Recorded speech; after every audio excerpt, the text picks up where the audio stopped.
Welcome back to the Ross Bolin podcast presented by Bolin Media. I am Ross Bolin here with Kade Orris, a potentially hungover Kade Orris. Earlier I was. You've recovered? Yeah, after some awesome Java breakfast tacos and coffee, I'm feeling a little better. Good. Just a huge headache this morning. Ooh. That's all it was. What did really. you drink? Too much. I saw some Bud Lights. Yeah, had some Bud Lights. In the old office trash can. Yeah. So start off with that, and then it was mostly beer, and then... Little pregame, were you dancing around the house nude to Murder on the Dance Floor? No, I wasn't doing that. I was actually playing some Fortnite. Oh, shit. Yeah. Wow. With the children. With the children. That's where the children play. No, I was actually just playing against bots, mostly. Yeah, that's kind of what it is now. That's basically the state of the game, okay? Yeah. Bud Lights, Fortnite.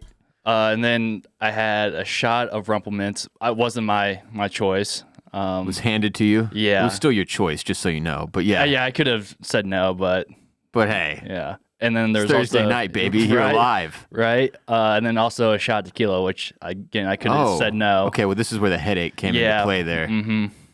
Yeah. It's been a while since I've had like a rough hangover like that. Yeah. Where like just like a pounding headache. The headache comes from the mixture of different alcohols, I feel like. That's when I would get the really bad headache hangovers. Yeah, and like the dehydration, not drinking any water doesn't help that either. You don't seem like a soulless monster this morning, though, which is like, that's the worst version of hangover, where you're like near death. Yeah, there's no self-loathing going on. That's huge, yeah. Kade. It's just the headache. That's huge, man. Yeah. I'm really happy for you. Congratulations. Thank you. It's finally sunny and nice outside today as well, but for the last week we've been dealing with,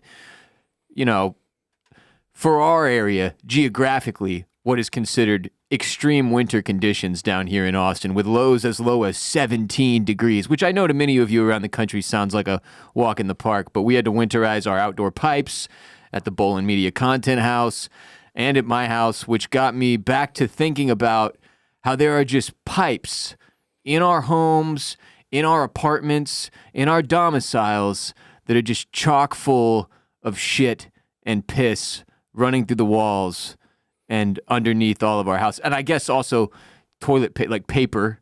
There's just paper in there, which feels like it probably slows the roll of the shit.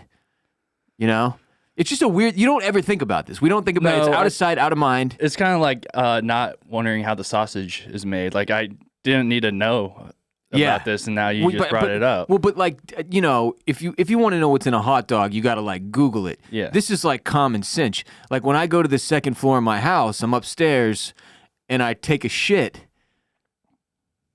and I flush. Yeah. Then there's just a turd sliding down a pipe in the walls. Yeah, through your house. Yeah. But like, where does it go? To the. See, I don't really know. It's not like the sewers, or it is. I don't know, man. That's what I'm saying. It's whatever the filtration system. Okay, so let's say you're right. Let's say it goes to the sewer. Well, then there's just a river of shit underneath all of us all of the time, which is also weird. It's weird because it's the sewers, Well, I mean, it's better than just like the old days. They just had like it was out in the street. Out there. Yeah, just throw your shit in the street and then let the rain wash it away. Yeah, that's how the plague started. I mean, the poop has to go somewhere. It does, but it's just every once in a while it occurs to me. Well, there's just shit and pee and other bodily fluids up inside the walls. Well, it's mostly water. Yeah. It's just like a little turd and then a lot of water. I don't know, man. I've taken some really aggressive dumps. All right, well, one giant turd and a lot of water. Like some of them I've taken, I wonder how long I wonder the journey. That's what I want to know. That's what the whole point of this opening segment is. I want to know, when I take a dump upstairs in my house, how long does it take for it to travel out of my home and into that sewer with everybody else's poo-poo? That's what I want to. I know you don't have the answer. We need to get like a little camera and just put it in the poo and see where it goes. Track it. Yeah. Stick a tracker on my turd. That's what you're saying? No, but if we have like a plumber in the RBP gang who has knowledge of turd travel speed, please call in to 888-WR-BOLIN so we can discuss this further on Patreon, because it keeps me up at night. This is what is keeping you up. I just want to know more about where my bodily fluids and solids go and how long it takes them to get there and what it's like when they arrive. I kind of feel like most of it, like when it gets to its final destination, I feel like it's kind of like most of it's washed away. Yeah. You think it just disappears? Well, I don't want to say like disintegrate's not the right word, but it kind of just like broken up. Yeah. Okay. I think that's kind of what happens towards the end. That's what gives you comfort? That's what I'm going with. You don't think there's just a mountain of shit down there, just everybody's poop combines into this massive... I mean, doesn't it go into the ocean? Like, that's like the end? That's where See, I don't really want to know. I do want to know. You want to know, you're bringing I think the reason we don't know is because nobody really wants to know, but I kind of also need to know. Like, if that's the case, like if we're all just dumping in the ocean, I mean, that's gonna take a little bit of my love for the ocean away. I love going to the beach and swimming in the water, but if that's just chock full of a few billion people's shit, damn.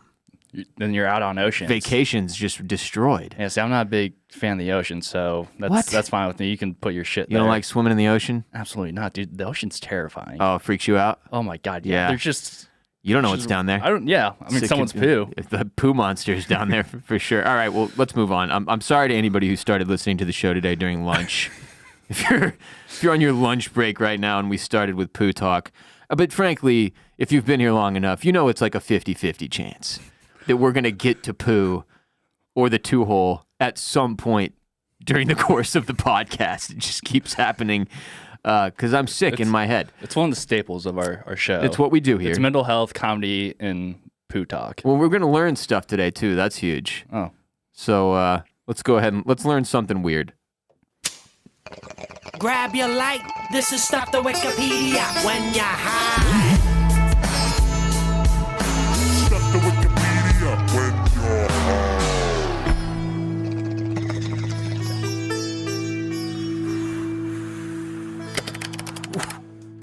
I should say up front, before we get into this Stuff the Wikipedia when you're high, we've got a new sponsor coming soon. Not right now. I'm not doing an ad read. Don't hit skip. But a new sponsor that is going to be on an upcoming episode that shipped us a bunch of their product. And so yesterday we had this giant box show up to Bolin Media, like probably the largest box we've ever had arrive at this house. And I cracked it open, and there was every type of bong and smoking device you could possibly imagine. Just an absurd package to receive. And like two of each, like one for me and one for Kade, of every single fucking product that this company that you will learn at a later date makes. And it was awesome. It's just like one of those moments I'm really happy to be in this business. It was like Christmas for me. It was. They're nice, really nice. They're really nice. Yeah, I can't wait to try them out. I'm talking glass, baby. Yeah. Wrapped in an amount of bubble wrap that would make your head fucking explode. It was wild. Anyway, today's Stuff to Wikipedia when you're high is the Tooth Fairy. Now, we're all aware of the Tooth Fairy on some level, and when Kade and I spent a lot of time over the Christmas holiday discussing, I believe on both our public episodes and our Patreon, because it kept coming up, Santa Claus and like the origins of Santa and how it's weird that we tell kids that there's this... Yeah, how parents basically lie to their kids. Yeah, it's this big scam where we're getting kids to behave by telling them that this fat, bearded man watches them year-round, 24/7, sees them when they're sleeping, knows when they're awake, and that that's our system for keeping kids under control. Then we brought up the Tooth Fairy, and we were like, well, I don't really know, like, because, everybody's aware of some of the Santa Claus origins, like the Krampus and all that weird shit. And yeah, was it Kris Kringle? Was that, or no? What's Saint Nick? Saint Nick. Yeah, there's a bunch of variations, but I don't know shit about the Tooth Fairy. No idea outside of this is what I was told when I was a kid, that when you lose a tooth, you put that tooth under your pillow when you go to sleep that night, and the Tooth Fairy comes again. The details here are important.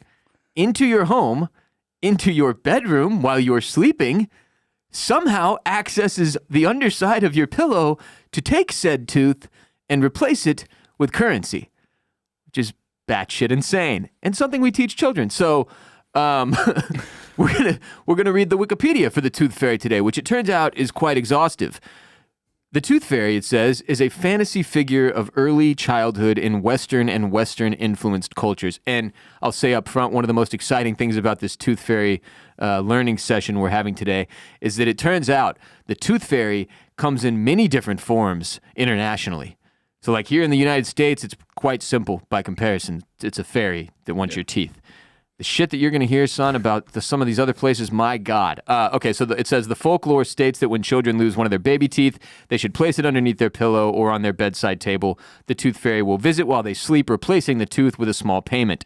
In Northern Europe, a tradition of tandfee or tooth fee was paid when a child lost their first tooth. This tradition is recorded in writings as early as circa 1200, which are the earliest written record of Norse and Northern European traditions. In the Norse culture, which I believe is like Viking culture, children's teeth and other articles belonging to the children were said to bring good luck in battle. And Scandinavian warriors hung children's teeth on a string around their necks. Vikings have some batshit crazy, like... They're wild. Ideas, That's horrifying, frankly. If I was in battle and somebody was running toward me with a necklace made of children's teeth, I would probably... Yeah, and they just have like the long beards, I would like feel shaved heads, like tattoos all over them. Yeah. Just terrifying. Then you see that you have children's teeth around their neck. Yeah, that's not the type of guy I want to see. No, it's a fairly effective intimidation tactic, I would say. During the Middle Ages, other superstitions arose surrounding children's teeth. In England, for example, children were instructed to burn their baby teeth to save the child from hardship in the afterlife. I thought you couldn't. How do you burn a tooth? I thought that you couldn't do that. Maybe the fire has to get like... Well, yeah, because when people die, they, even if they burn them, they find their teeth and their bones. I don't know. The British, man. Different over there across the pond, It says children who did not consign their baby teeth to the fire would spend eternity searching for them in the afterlife. Who the fuck tells that to a child? Who the fuck tells a child, you got to burn, you lost a tooth, Timmy? All right, we're going to have to burn that tooth and burn it good, Timmy, to ash, because if you don't, you're going to spend eternity searching for that tooth in the afterlife. It's fucking insane. The Vikings paid children for their teeth. Fear of witches was another reason to bury or burn teeth. In medieval Europe, it was thought that if a witch were to get a hold of one's teeth, it could lead to total power over them, which of course reminds me of the scene in The Sopranos where the female mafia boss across the pond in Italy tells Tony Soprano that she has to burn her fingernail and toenail clippings because if your enemy gets a hold of them, they can make the evil on you. It sounds like that's a similar belief system here that we've got going on with the witches in medieval Europe. We're like witches. I'm just like, were they ever real? Like, were witches ever real? Is that the question you're asking me right now? Kind of. Like, I don't know why. Like, no, it was mostly like I know the Salem witch trials. Like, it was mostly an excuse to murder unruly women. Yeah, who didn't go along with the times. But like witches seemed like a way bigger deal back in the day. Oh yeah, for sure. Well, I think eventually they had to stop. They had to go into hiding. Yeah, because they knew they were gonna get burned. I don't really know how that came to an end, honestly, other than like progress in society making it unacceptable to just burn women at the stake and accuse them of being witches. She's a witch. But if you're asking me if I believe there was ever a witch, like a legit witch, yeah, I bet so. Doing like the I can buy into that. Yeah. At least one witch, There had to be. It says, unlike Father Christmas and to a lesser extent the Easter Bunny, which we will almost definitely do one of these about at a later date, probably in April when it's appropriate, there are a few details of the Tooth Fairy's appearance that are consistent in various versions of the myth. A 1984 study conducted by Rosemary Wells revealed that most, 74% of those surveyed, believed the Tooth Fairy to be female, while 12% believed the Tooth Fairy to be neither male nor female, so just a sexless fairy. And 8% believed the Tooth Fairy could be either male or female. And when asked about her findings regarding the Tooth Fairy's appearance, Wells explained, quote, "You've got your basic Tinkerbell-type Tooth Fairy with the wings, wand, a little older and whatnot. Then you have some people who think of the Tooth Fairy as a man, a bunny rabbit, or a mouse. So a fairy that's a bunny or a mouse, the stuff that we've come up with as humans is truly outrageous.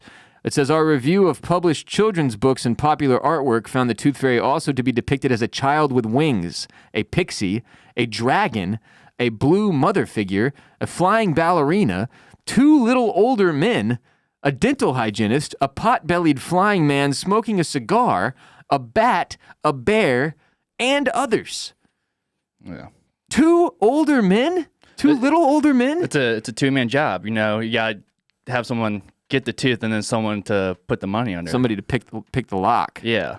Somebody holds the pillow up. One of the 2 little old men holds the pillow up. Yeah, because you can't have the child wake up. Yeah, true. Because then they'd be really freaked out. Yeah, when 2 men are in their bedroom. 2 little older men. Yeah. But yeah, no, I like to picture my tooth fairy in a tuxedo T-shirt because he likes to be formal, but also likes to party. Yeah, sure. Yeah. I'm going to go, I like mine, my tooth fairy is the pot-bellied flying man smoking a cigar. Yeah, that's a good one. It just sounds like Santa without the reindeer and a cigar. Yeah. A bear, like that's A fucking bear?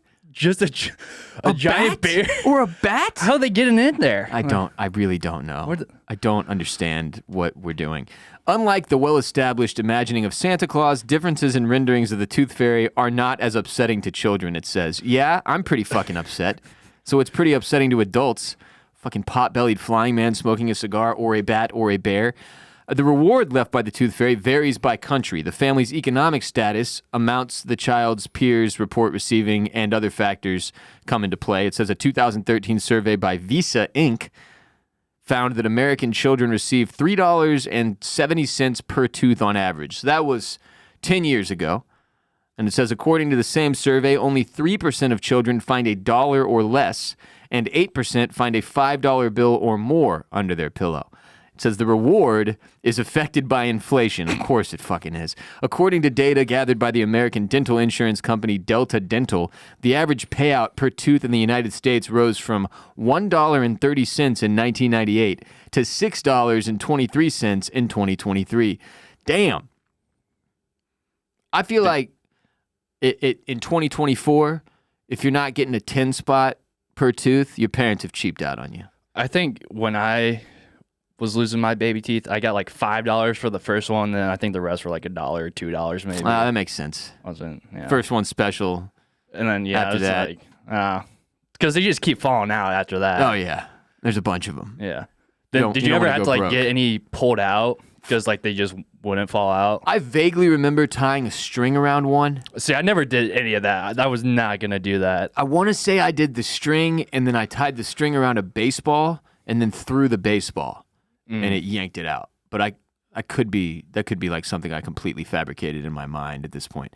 My childhood memories are few and far between. From like a certain age, like before 10, I got very little in the bank. I think I drank and smoked and snorted a lot of that away. And yes, suppress a lot of the trauma. And the trauma, of course. Yeah. According to Delta Dental, the payouts trends typically mirror macroeconomic conditions and the S&P 500 stock index. So the better the economy is doing, the more kids are getting for their teeth. Delta Dental also found that the first tooth lost gets a higher reward than other teeth on average in the United States. Yeah, There you go, Kade. It says in Spain and Hispanic America, El Ratoncito Perez, or Raton Perez, the literal translation of which is Perez the Little Mouse or Perez Mouse, is the equivalent to the Tooth Fairy. So they have a mouse. Okay. And he first appeared in an 1894 tale written by Luis Coloma for King Alfonso XIII, who just had lost a tooth, a milk tooth, at the age of 8. As is traditional in other cultures, when a child loses a tooth, it is customary for the child to place it under the pillow so that El Ratoncito Perez will exchange it for a small payment or gift. The tradition is almost universal in Spanish cultures with some slight differences. He is generally known as El Ratoncito Perez, except for some regions of Mexico, Peru, and Chile where he is called El Raton de los Dientes, translation, the tooth mouse. And in Argentina, Venezuela, Uruguay, and Colombia, he is known as simply as El Raton Perez. He was used by Colgate Marketing in Venezuela and Spain. In Italy, the tooth fairy, Fatina de Denti, is also often replaced by a tiny mouse named Topolino. Why are there just mice in Europe going. Yeah, we got a fairy, and everyone else has Mice? the mice and the pot-bellied man that smokes a cigar. Bizarre. Truly bizarre. But what's the mouse gonna do with the teeth? I have all no those teeth, and how's he getting Build all this a mouse money? house? Yeah, that's a good question. I guess from the sewers, maybe. People like loose change and Maybe. the poop dollars and stuff. Maybe. Yeah. It says in France and French-speaking Belgium, this character is called La Petite Souris, the little mouse. From parts of lowland Scotland comes a tradition similar to the fairy mouse, a white fairy rat who purchases children's teeth with coins. Equally horrifying. In the Basque country, and especially in Biscay, there is a Mari Teletukua, Mary from the roof, it says, who lives in the roof of the house and catches teeth thrown by the children. Look, we could go all day here. There's another one in Cantabria. He is known as the toothed squirrel. A squirrel, a rat, a mouse, just rodents collecting children's teeth in BD. And just leaving a little gift for you. Yeah, and when I was going through some of these other countries, which we're not going to get to all of them, but like in a lot of places, like in Japan, you take your teeth and you either, if it's a bottom row tooth, like one from the bottom row of your teeth, Yeah. you spike it to the ground, and if it's one from the top row, you like throw it up into the air. And what? I don't fucking know, kid. Do you still get $1 for that? You get Not entirely sure. Okay. We are very strange with our teeth. That's what I've learned. The Yeah. humans, we've got weird shit that we're doing here. Yeah, I saw on the Wikipedia page. They also talked about movies and shows that brought out the Tooth Fairy. Oh yeah. And I'm kind of surprised there aren't more horror films about the Tooth Fairy. I feel like we had the one with Dwayne The Rock Johnson, classic film, but no horror films. I feel like that's a great one. Yeah, I just found one, the 2010 film, The Tooth Fairy, and it says, a bad deed on the part of a tough minor league hockey player results in an unusual sentence. He must serve 1 week as the real-life Tooth Fairy.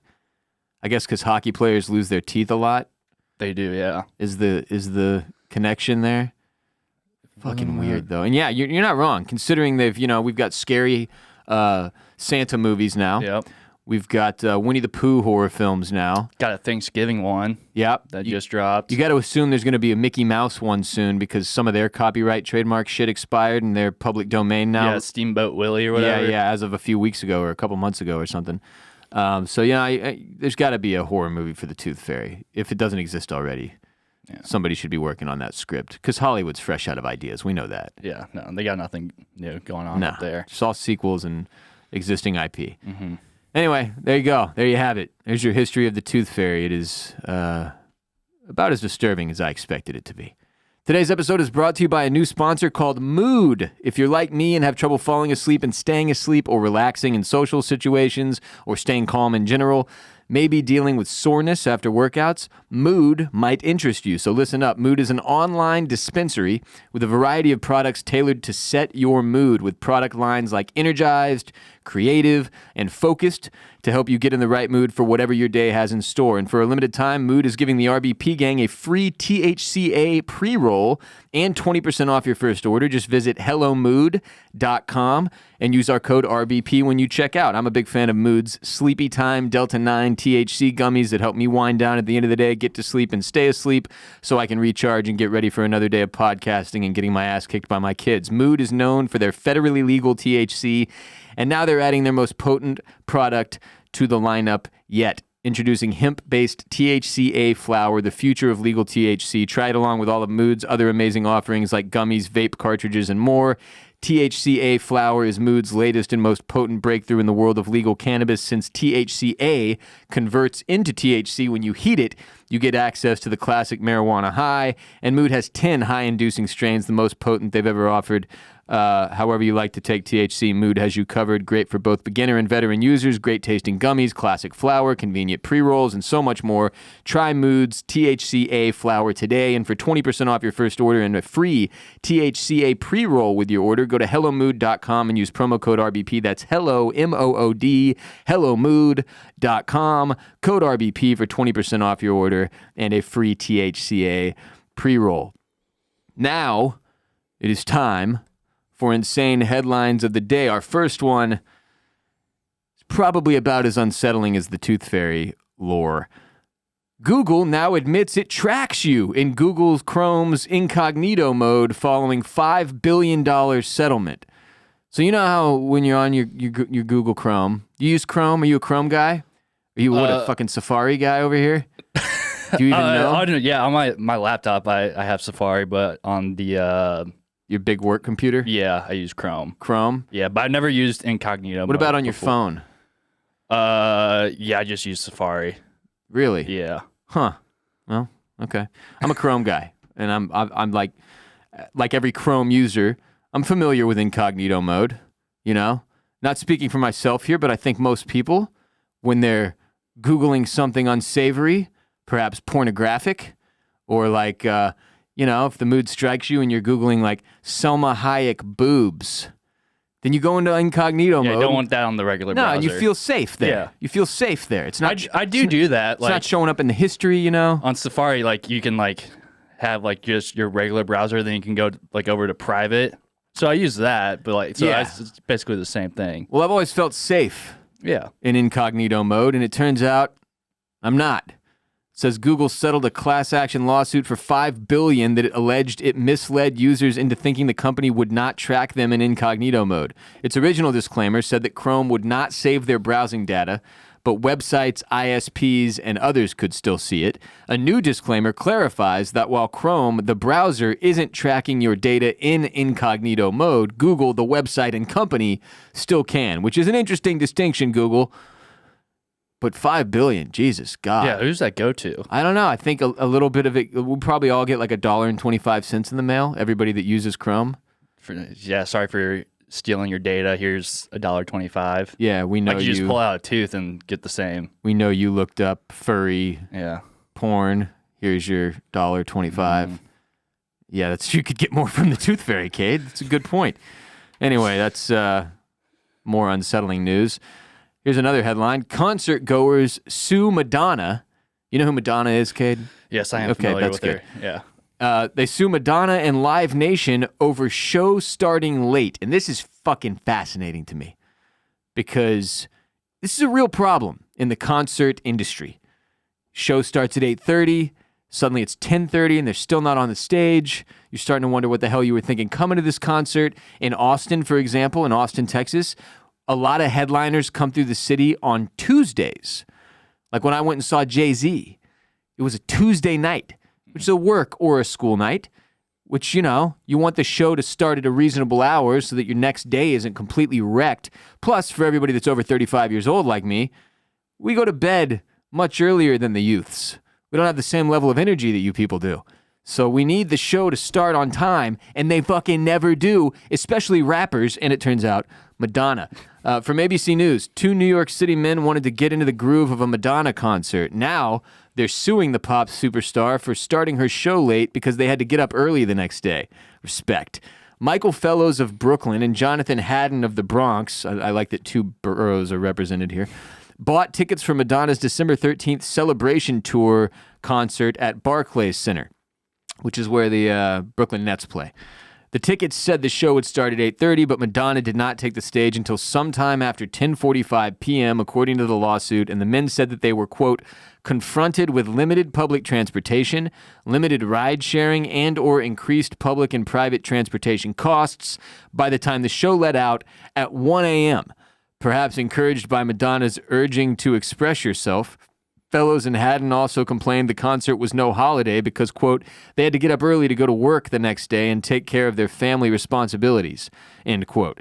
Fellows and Haddon are suing Madonna and Live Nation and Barclays Center for, quote, unconscionable, unfair, and or deceptive trade practices for promising the public that the concert would begin at 8:30 p.m., knowing that Madonna would not begin performing at the advertised start time. The pair is arguing that there was a breach of contract. Madonna has faced similar lawsuits before, it turns out, like during her 2019 Madame X tour. She was sued multiple times for starting concerts late. I couldn't find an example of one of these lawsuits where they've actually succeeded. I was about to say, this seems like a tough battle to win. Yeah, because I think when you buy tickets like this, like you go to an NFL game and you got your ticket, your physical ticket, and on the back of the ticket it says like, basically, isn't it like time subject to change? Time subject to change. If you get hit in the face by a football, that's your fucking problem. Nothing that happens to you here while you're at this event is our responsibility. You take all legal responsibility once you enter the premises, that kind of thing. That being said, I would like something to be done about this because it is a pain in the fucking ass. Yeah, that's over 2 hours late. And you're just standing there or sitting there, but like bored out of your mind, drinking, eating, spending more money on food and drinks, right? Like, and it's all expensive as hell at concert venues. They rip you off. They take you for an arm and a leg. And it's frustrating as hell, especially when you're excited to see somebody. I realize that there's got to be some kind of a reason this happens on occasion, right? Like a flight is delayed, or like for Kendrick at ACL, Right. he had like a flight issue, so he was an hour late. Yeah. And that's a completely different scenario. Like, and if that happens, like with the Kendrick show at ACL, they should come out and say, "Hey, sorry, he's had a flight issue. We'll let you know like when he's about to come on, but it's going to be at least another 30, 45 minutes or something like that, so that you have the ability, just so you're aware." Yeah, they had it like on the big screen, so like everyone knew. It's just like, damn, that sucked. That's disappointing. Yeah, but like when you're at a show, that never fucking happens. That's like the only time I've even heard of that. Usually you're just stuck standing there and wondering like, when is Snoop Dogg gonna come like on? Frank Ocean at Coachella, like I think he came on like an hour late too. Yeah, and that's no reason for it. And I hear about this shit all the time, especially at smaller venues, and sometimes it's the result of like a fee argument between the artist or their representation and the club owner, and there's all kinds of fucking stop. Y'all are killing us, man. I doubt there are any famous rappers or musicians currently listening to the program, but if there are, stop it. Fucking A. It sucks. It's brutal. You're ruining the experience for some of your biggest fans who have spent hard-earned money to come out to your goddamn show, Madonna. And then you're 2 fucking hours late. What the hell are you doing back there? What are you doing back there? And at the very least, come out and tell us what you were doing. If you were back there having an orgy and smoking doobies, sick. Share it with us. We paid to be here. God damn. They just come out and start like nothing happened. Yeah, they're just like, oh, hey, Showtime. it's great to see like, everyone. What the fuck? Yeah, We've been out here for fucking 8 hours, and you man. just like lose that excitement. Like You you're do. just standing there, and then you get pissed. And then you get tired. Yeah, You're sitting there Like- drinking. Maybe you smoked a doobie in the car on the way over.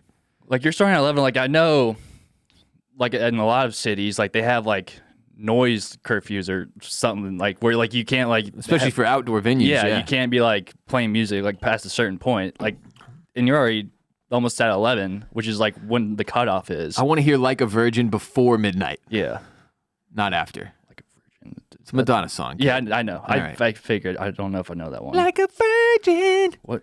I do have some Madonna songs that touched for the that very go. first time. What? You're welcome for that. Thank you. Oh, like a prayer. That's Oh yeah, that one goes. That's a hit. I would go see Madonna just for that song. That's a hit. That's a banger. That's a banger. That is a banger. Today's episode is also brought to you by Factor, and if you're like me, then you're either too busy, too tired, or too ineffective in the kitchen to worry about what's for dinner when you're just trying to relax at the end of the day, watch some sports ball, or take on your favorite TV shows. That's where Factor comes in and takes care of everything. I just go to the fridge, pick a Factor, toss it in the microwave for 2 minutes, and bang, I'm eating like a king on the couch. It's cheaper, better, and better for you than takeout. Get started on your resolutions this year with Factor so you are ready all 2024. Factor's ready-to-eat meal delivery takes the stress out of meal planning and sets you up for success in the new year. Skip the grocery stores, prep work, and cooking fatigue. Instead, get chef-crafted, dietitian-approved meals delivered right to your door. With over 35 meals to choose from each week, including options like keto, calorie smart, vegan plus veggie, and more, plus over 55 weekly add-ons that you can stick on there. You'll have a ton of nutritious and flavorful options to kickstart your resolutions. Skip the overpriced takeout trap. Factor is cheaper and way more delicious than takeout. Get chef-crafted, restaurant-quality meals delivered right to your door. They're ready to heat and eat in just 2 minutes, which means more time for you.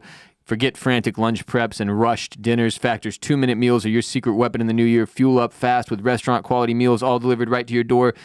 For the bulk of 2023, my family survived on these things because my wife is the de facto cook in our house. She's talented in the kitchen where I am not.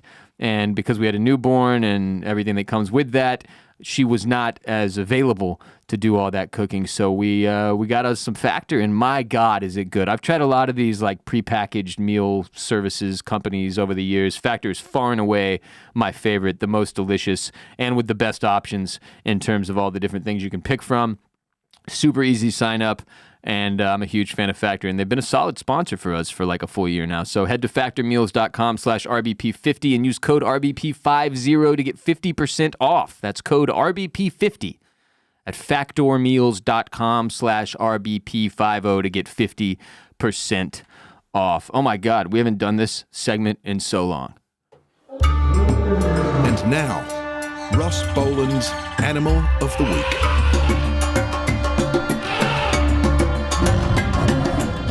I honestly forgot that we even had a theme song for Animal of the Week. Yeah, it's been a while. I mean, it's been months, many months.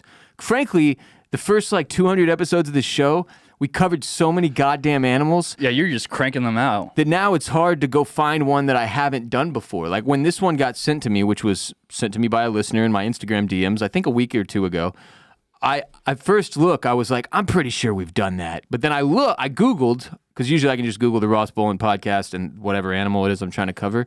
And if we've done it before, it pops up.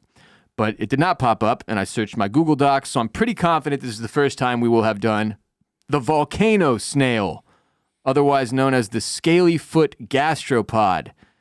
This thing is a snail that lives in deep sea hydrothermal vents 1.5 to 1.8 miles below sea level. Way the fuck down there, kid. Yeah. You're never going to come in contact with one of these because you fear the ocean. Yeah. And you're not going to be in a submersible anytime soon, I don't think. No, I wasn't planning on it. Yeah. It says the atmospheric pressure down there where they live is crushingly low, but the snails have adapted to it. The volcano snail is the only animal on Earth whose body is made up of mineralized iron. So you can pick up a volcano snail with a magnet, which is strange. It can also, the volcano snail, withstand temperatures of up to 750 degrees Fahrenheit, which I'm assuming is, where the name comes from. Oh, that's why they call it the volcano snail. They're not like found in volcanoes. No. They're found in the deep sea hydrothermal vents. Okay. Yeah. Yeah. I'm assuming you've seen the pictures of them. Oh, yeah. You should pull it up on Google if you haven't. They look very cute, not like terrifying at all. Yeah, And, apparently they inspired multiple Pokemon. Like there are multiple Pokemon that were inspired by the old I could see that, yeah. the old volcano snail. They're bigger than you would think, I would note. This is a large snail. Like I'm looking at one in a human hand. Is that real? Yeah, it doesn't. I can't tell. Some of the pictures they look a little different, so I don't No, I think this fucker's large. Yeah. Or are these toys that people are making and selling volcano snail toys? I don't have all the answers. I only have the ones that Wikipedia provides. Oh, dude, all right. Yeah. I think I don't like snails. They kind of freak me out. You don't want that to be your tooth fairy? No. The volcano snail slithers up to your bed? I think it might take a while for them to get there. Yeah. They also, apparently they don't eat. They don't need to eat. It says they have a symbiotic relationship with bacteria that live in their esophageal gland, and the bacteria produce energy for them. So they don't have to take in food. They have a weird symbiotic bacteria living inside of them that provides them with energy in exchange for housing, it sounds like. So they don't have to poo either? Their poo's not going in the ocean? I guess not. Damn, that must be great. I wish I had a Just never have to shit? That produce energy for me so I don't have to shit anymore. Or eat? Yeah. That would be great for productivity. Mm-hmm. We do spend a lot of time eating, the humans. Yeah, and shitting. Yeah, some of us more than others. Yeah. Like the cast of The Sopranos, they spend like 80% of their lives eating. They do, yeah. They eat a lot. Yeah. They eat a lot. So the shell of the volcanic snail is made up of 3 layers. The middle layer is organic, proteinous, and very tough. It is so tough that scientists are bent on figuring out how to use its features to create military-grade protective gear from it. Okay, come on. Of course. Let's just leave the fucking snails alone down there. We're making military protective gear out of it. There's not a better use for this fucking snail. We're going to make goddamn they could bulletproof be the cure armor. for cancer, and yeah, we're making bulletproof armor. It's just how we do, man. It says the heart of the volcanic snail makes up 4% of its entire body volume. This is a very high proportion for any animal. The reason for their having such a big heart is believed to be efficient oxygen production for the endosymbiotic bacteria. They do not have eyes or tentacles. They're just sliding on their tummies down there. You're alive. Yeah, just going off vibes. Just That's right. no seeing, no eating, just vibes. Just vibes, from dude. the snails. That's how the volcano snail does. It says the scaly-foot gastropod is considered endangered by the IUCN Red List due to risks from deep-sea mining of its natural habitat. It is the first species to be listed as endangered for this reason. So we're all aware that we, like the humans, we fuck up the rainforest, and that's made some things endangered, and we killed the dodo bird off. I don't know if that's actually true, but it died off. It's gone.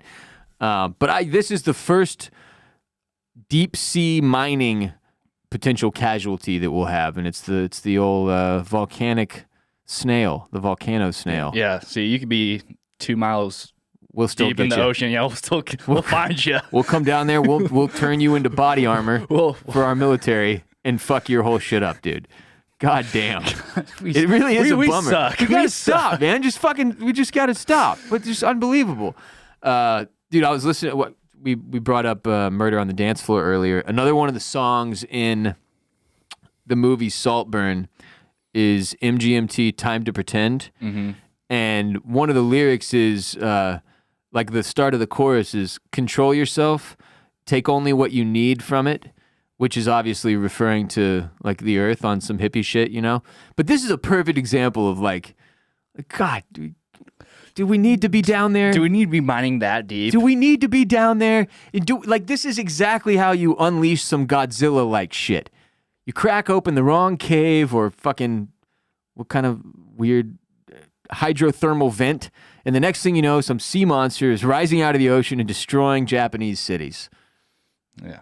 I mean, We just don't learn. It's the same thing we're doing with AI right now, man. yeah, we have so many movies that tell us why this could all go wrong, all go to shit, and then we don't learn. We don't. And Zuckerberg is still out there Yeah. every day, just pushing it, trying to get more AI shit. We're making robots. You know, Fucking I'd be Paris surprised- Hilton solving crimes.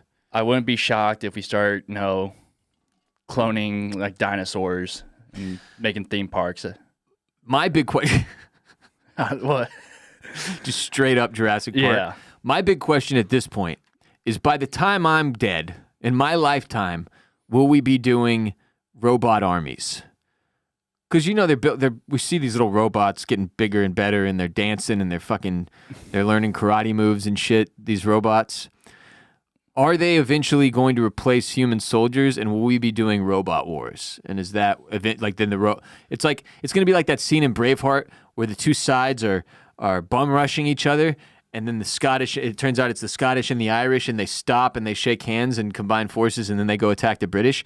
It's going to be the robots bum rushing each other, and they're going to stop and shake hands and go, let's go fuck They're these like, humans wait, why up. are we fighting each other? Let's kill the They're making- humans. yeah. They've taken out the volcano snail. Yeah. Yep. And we'll deserve it.